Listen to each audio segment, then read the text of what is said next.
여러분 안녕하십니까? 김용삼입니다. 김용삼의 현대사 시시비비 박정희 대통령의 핵개발 관련된 마지막 시간입니다. 지난 시간에 박정희 대통령이 1976년 10월서부터 다시 핵개발을 시작을 하는 내용을 말씀을 드렸습니다. 그래서 재처리 시설과 연구용 원자로를 이제 국내 개발을 해서 이제 외국으로부터의 압력을 막자.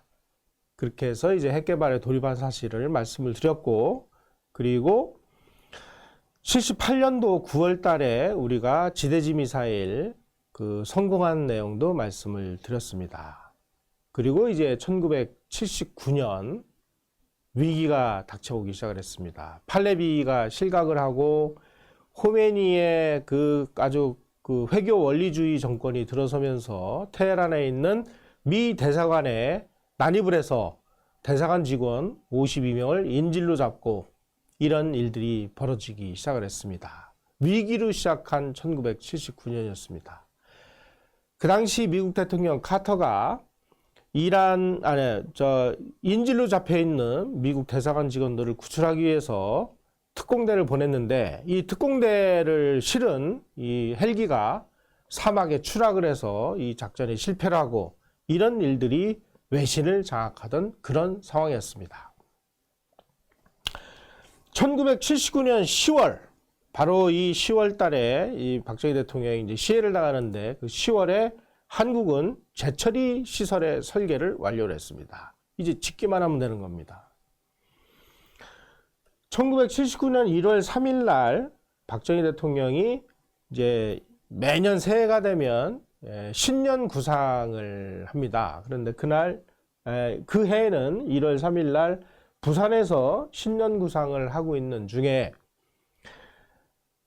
그 청와대에서 공보를 담당을 했던 그 선우연이라는 사람을 불러가지고 기니 할 말이 있으니까 좀 와라. 그래서 신년 구상을 하고 있는 부산으로 내려갔습니다.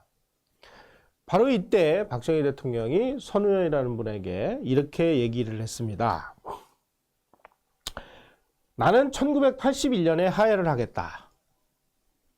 1981년 전반기에 핵폭탄이 완성된다고 국방과학연구소장에게 보고를 받았다.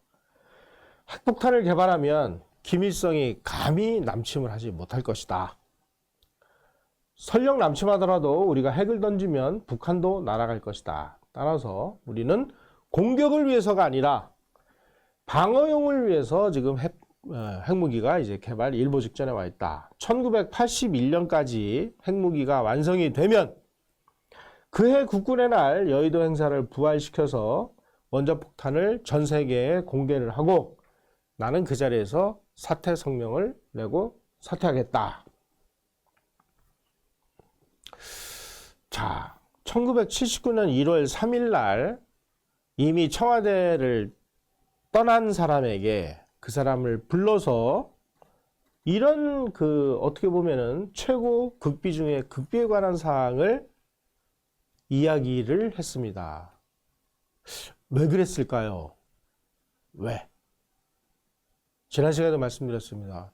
왜 이 일이 벌어졌을까? 이것을 우리가 곰곰이 생각을 하고 자료를 모으면 해석이 가능합니다.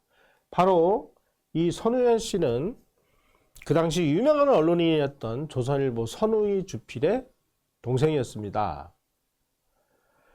박정희 대통령은 1978년, 1970 이때서부터 이 소위 말하는 이 민주화 세력이라고 하는 이 소위 말하는 시민 세력들로부터 아주 거센 10월 유신 체제에 대한 저항에 직면해 있었습니다. 박정희 대통령의 생각으로는 내가 지금 핵무기 개발이 1981년에 끝나니까 핵무기를 개발을 하고 이제 중화학공업도 거의 본궤도에 다 올라와 있고, 그리고 우리가 원했던 이 방위산업도 거의 다 완성 단계에 와 있다.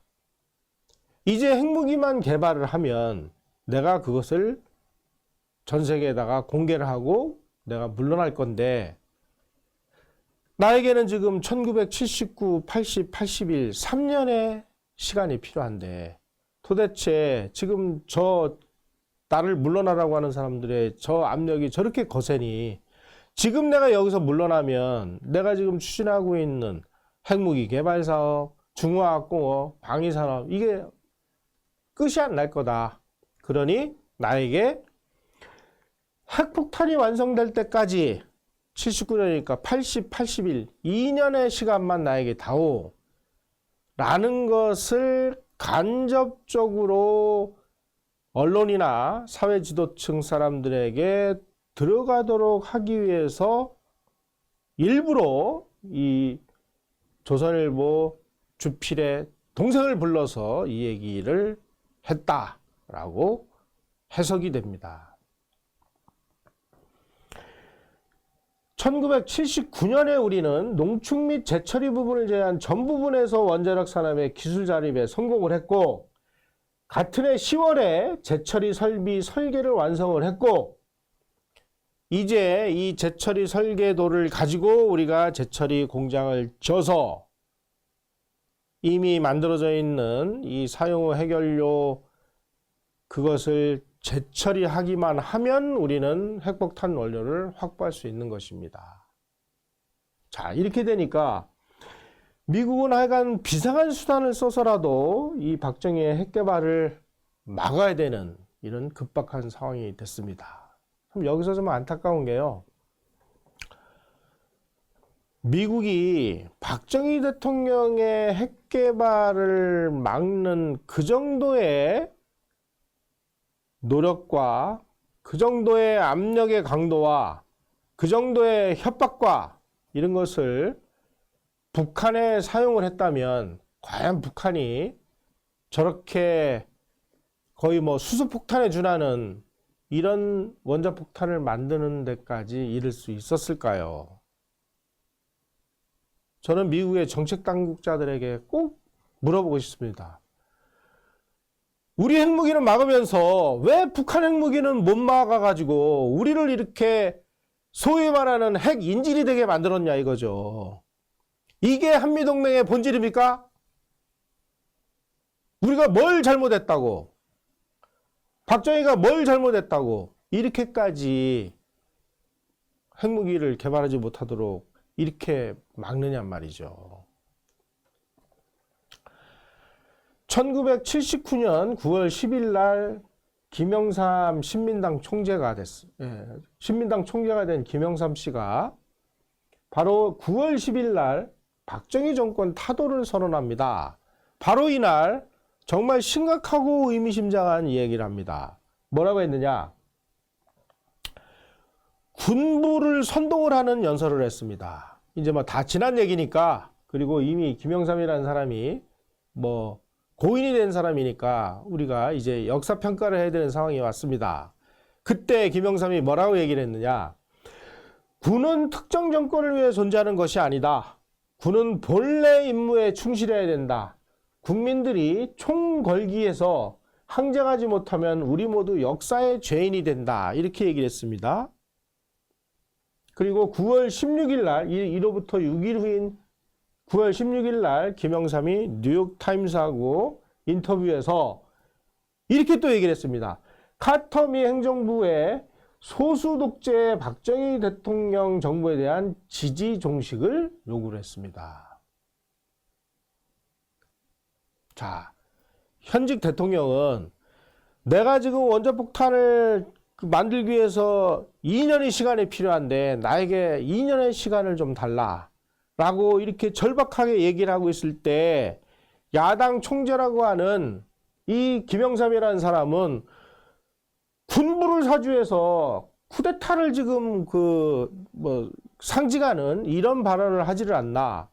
우방국 대통령에게 바로 대한민국 대통령이 소수 독재라고 했으니까 그 지지를 종식해라 라는 선언을 하라고 요구를 하고 나섰습니다. 이 발언을 문제 삼아 가지고 여당 의원들이 10월 3일 날 김영삼 의원을 제명을 합니다. 이렇게 되니까 미국 정부가 항의 차원에서 글라이스틴 주한미국 대사를 본국 소환을 합니다. 현직 대사를 소환하는 것은 그 나라의 아주 항의 중에서도 가장 고도의 항의를 한 겁니다. 그리고 10월 13일 날 카터 대통령이 직접 나서서 김영삼 제명에 대한 공개적인 비난을 합니다. 그로부터 얼마 후에 부산하고 마산에서 대규모 시민들의 시위가 터졌습니다. 이름하여 부마 사태입니다. 광주의 민주화는 민주화 운동, 민주화 항쟁이고 부마에서 일어난 일은 아직까지 사태입니다. 이런 지역 차별적인 이게 왜 아직까지 그냥 그대로 용어가 살아있는지 부산 마산에 계신 분들 잘 한번 생각을 해 보십시오. 이 와중에 김재규하고 차지철이라는 이 권력의 두 축이 아주 갈등하고 대립하는 이런 상황이 만들어졌습니다. 차지철 경호실장이고 김재규 중앙정보부장이었습니다. 이 두 사람이 으르렁으르렁 하고 있는 그 와중에 김정년 비서실장이 이제 완충 역할을 하고 있었는데 1978년 12월 달에 총선에서 패배한 책임을 지고 김정년이 비서실장에서 물러나면서 김계원이라는 사람이 대통령 비서실장으로 임명이 됐습니다. 그런데 김계원은 육군 대장 출신이고 그렇긴 합니다만은 그 당시 대만 대사를 오래 해서 국내 정치 상황도 잘 모르고 그리고 이 두 아주 기가 센 두 사람을 컨트롤할 수 있는 그 정도의 리더십도 없었던 것으로 보입니다. 어쨌든지 간에 이 완충장치를 하던 김정년 비서실장이 물러나고 이 김계원이라는 사람이 앉으면서 경호실장을 하던 차지철이가 비서실장이 하는 역할까지를 침범을 해서 뭐 하여간 좀 그 시스템이 이상하게 되는 이 과정이 벌어집니다. 차지철하고 김재규가 계속 충돌할 때마다 박정희 대통령은 차지철의 손을 들어줬습니다. 김재규는 어떻게 보면 이제 권력에서 소외되는 이런 상황이었죠. 바로 이런 상황이야말로 권력 핵심부 간의 갈등이야말로 바로 외세가 개입할 수 있는 절호의 기회가 된다는 것입니다. 우리가 구한 말에 대원군과 뭐 명성황후라고 얘기하는 그 민비가 대립하고 갈등하는 그 틈을 타서 외세들이 개입을 해서 아주 외세 판을 만들어 가지고 이 나라가 개판이 되는 그런 걸 우리가 경험하지 않았습니까? 마찬가지입니다. 차지철과 김재규라는 이 두 권력의 축이 서로 으르렁하면서 충돌하는 과정에 어쩌면 외세가 개입하는 절호의 기회였을지도 모르겠습니다. 10월 26일 날 저녁에 박정희 대통령이 김재규에게 시해를 당했을 때 그날 점심때 글라이스틴 주한미국 대사가 국회에서 제명당한 김영삼을 대사관저로 초청을 해가지고 점심 식사를 같이 했습니다. 그리고 그날 저녁 궁정동 만찬장에서 김재규가 박정희 대통령을 시해를 합니다. 박정희 대통령 시해 사건이 벌어진 이후에 미국 정부는 미국이 11.6에 개입하지 않았다고 홍보를 하는데 비상한 노력을 기울입니다. 뭐 서울의 미 대사관 직원들이 주요 신문사를 뭐 돌아다니면서 미 CIA의 개입설을 적극 부인을 했고 뭐 비상한 노력을 기울였습니다. 글라이스틴 대사, CIA 한국 지부장, 주한 미 8군 사령부 이 사람들이 뭐 김재규에게 뭐 박정희 대통령을 시해하라는 그런 뭐 지시를 하지는 않았겠죠. 하지만 어떤 암시를 했을 가능성은 없느냐 하는 부분에 아주 그 초점이 모아집니다. 글라이스틴 대사가 현역 대사에서 물러난 다음에 알려지지 않은 역사라는 회고록을 썼습니다. 그 회고록에 이런 대목이 나옵니다. 이건 뭐 이분의 그 회고록에서 나오는 얘기니까 우리가 한번 유심히 좀 음미해 볼 필요가 있어서 소개를 드립니다. 바로 11월 19일 날 글라이스틴 대사가 미 국무성에 보낸 전문 내용이 이 책에 실려 있습니다. 이렇게 썼습니다. 글라이스틴이. 김재규는 재판에서 나와 나의 전임자들이 자기에게 박정희 대통령을 공격하라고 부추겼다고 주장할 가능성이 있다. 하지만 우리는 그런 일을 하지 않았다.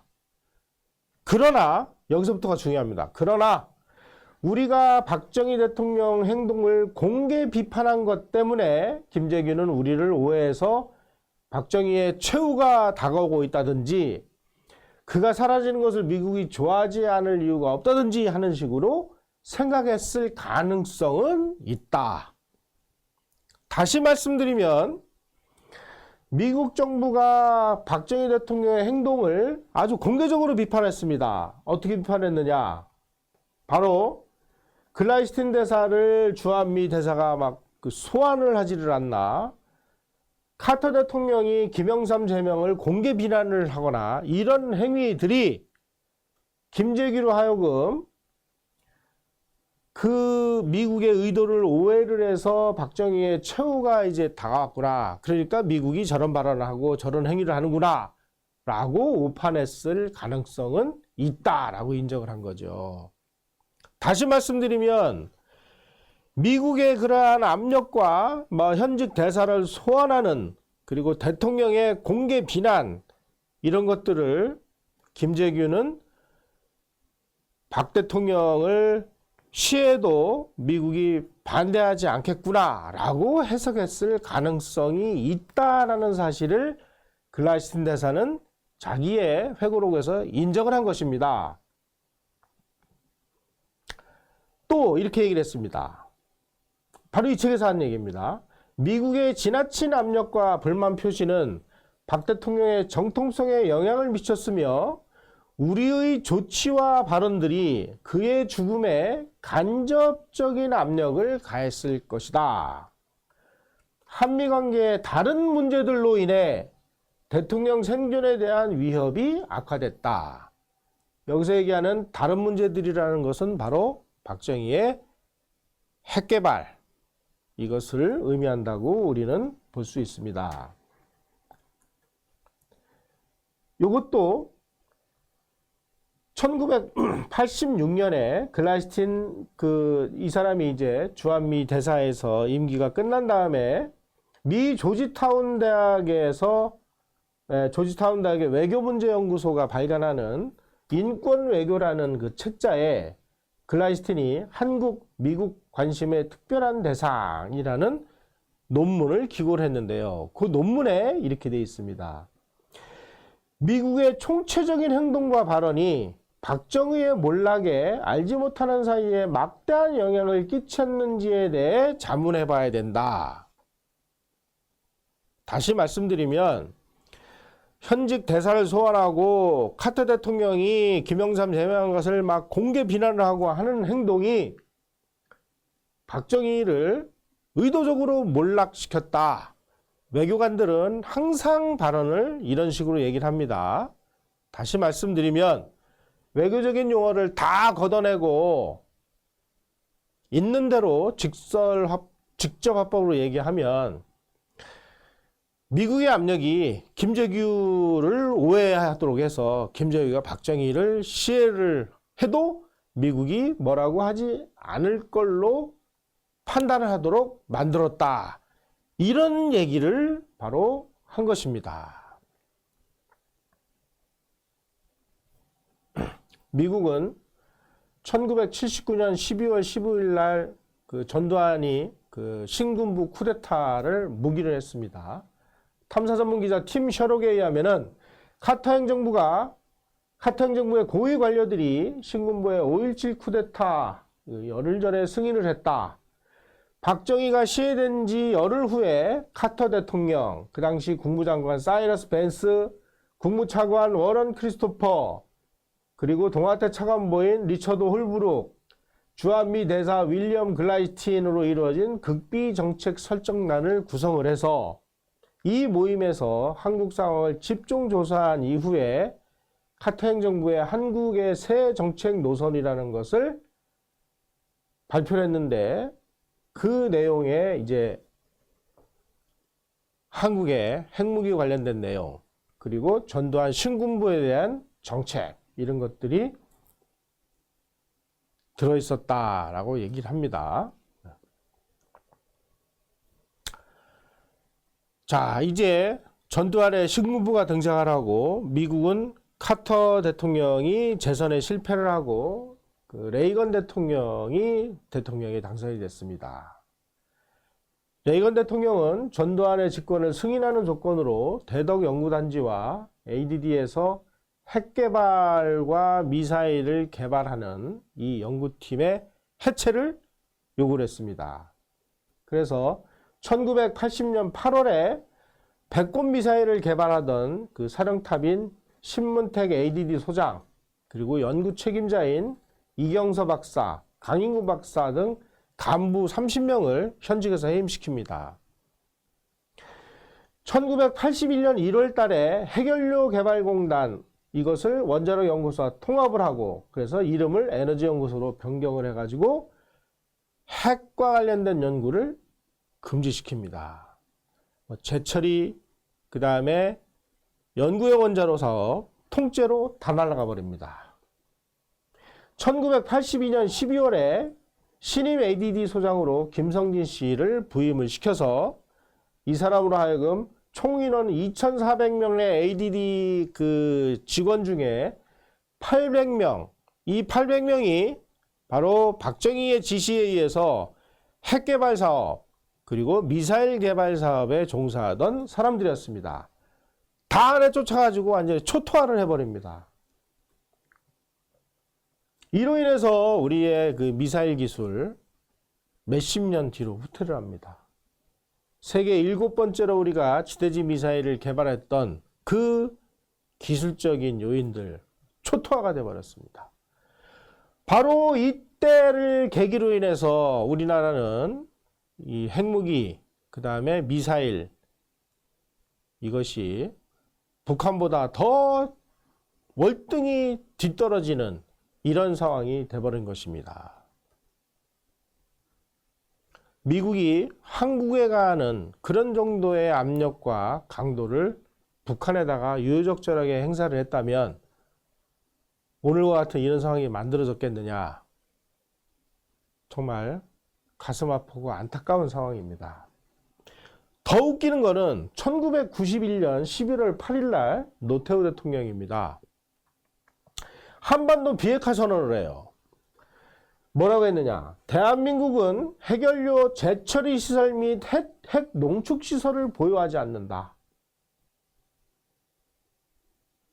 이렇게 선언을 했습니다. 2006년 12월에 북한이 드디어 핵실험에 성공을 해가지고 핵 보유국을 선언을 합니다. 지금은 수소폭탄을 보유한 것으로 의심이 될 정도로 뭐 영변에 있는 핵시설 뭐 다 철거하겠다. 와, 그거 무슨 비핵화를 위한 첫걸음이다. 천만의 말씀. 영변에 있는 거는요, 플루토늄을 만들기 위해서 동원됐던 시설입니다. 플루토늄이 이미 다 끝났어요. 끝났으니까 저 껍데기만 남은 거 다 폐기처분해도 아무 상관없는 거예요. 이미 우라늄 탄, 수소폭탄까지 다 보유하고 있는데 옛날에 쓰던 저 껍데기만 남은 거 철거한다고 그걸 비핵화라고 우기는 이런 미치광이 같은 일들이 지금 백주에 벌어지고 있습니다. 1976년, 여기에 1970년 5월 1일이라고 써 있습니다. 대통령 박정희가 5월 1일 날 내 생명 조국을 위해라는 휘호를 썼습니다. 1976년 5월 1일이 어떤 상황이었는지 한번 우리가 생각을 해보도록 하죠. 지난 시간에 말씀드렸듯이 1976년 1월 달에 한국 정부는 프랑스와 맺으려고 했던 제철이 관련된 그 계약을 우리가 파기를 했습니다. 우리가 원해서 파기한 건 아니죠. 76년 12월에 박정희 대통령이 또다시 비밀리에 핵개발을 다시 재개를 합니다. 바로 5월 1일은 딱 그 중간선에 해당하는 그 시기였습니다. 박정희 대통령 많은 고민을 했을 것 같아요. 내가 핵개발을 하면 어쩌면 내가 군부 쿠데타에 의해서 내가 쫓겨날지도 모르고 어쩌면 내가 죽을지도 모르겠다 하는 사실을 어느 정도 감지를 했던 것은 아닐까요? 5월 1일 날 이 휘호를 쓴 이 시점을 가만히 생각을 해보면 과연 그 시기에 박정희 대통령이 어떤 생각을 하셨을까? 그의 핵개발 재개는 자신의 생명을 담보로 한, 자기의 생명을 담보로 해서 국가의 안보를 지키려고 했던 그런 도전이 아니었을까? 자, 여러분, 그렇다면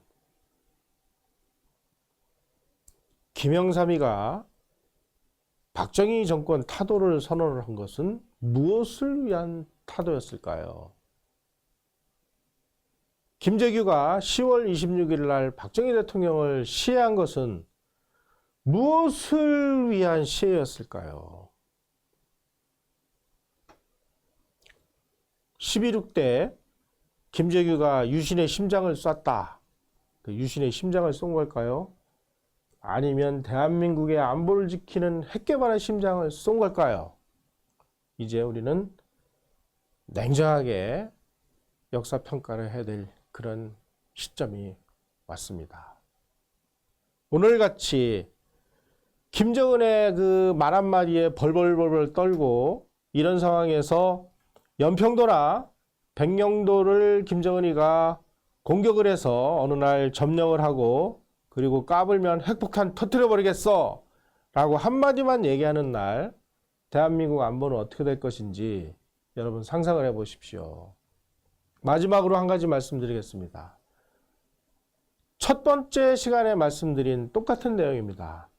핵을 가진 적과 핵을 가지지 않은 우리의 싸움은 싸우다가 핵폭탄을 맞고 전원이 다 죽거나 항복하거나 둘 중에 하나밖에 없다는 사실입니다. 우리는 무엇을 택할 것인지, 이 엄중한 북한의 핵 위협 앞에서 대한민국 5천만 국민의 생명과 재산은 어떻게 지킬 것인지, 지금처럼 철도나 연결하고 퍼주기나 한다고 해서 그 안보의 위협이 사라질 것인지 여러분 착각하지 마시고 두 눈을 부릅뜨고 우리의 역사를 한번 직시하시기를 바라겠습니다. 너무 마음이 무거운 내용을 말씀드려서 좀 송구스럽기가 그지 없습니다만은 박정희 대통령 시절에 우리의 핵개발이 어떻게 진행됐고 어떻게 좌절이 됐는지를 똑바로 알아야 되는 그 의무와 책임은 바로 우리 국민에게 있습니다. 다음에는 더 즐겁고 더 행복한 내용으로 여러분들을 찾아뵐 것을 약속드리면서 제 강의 이것으로 마치겠습니다. 시청자 여러분, 그리고 해외에 계신 시청자 여러분, 건강하십시오. 고맙습니다.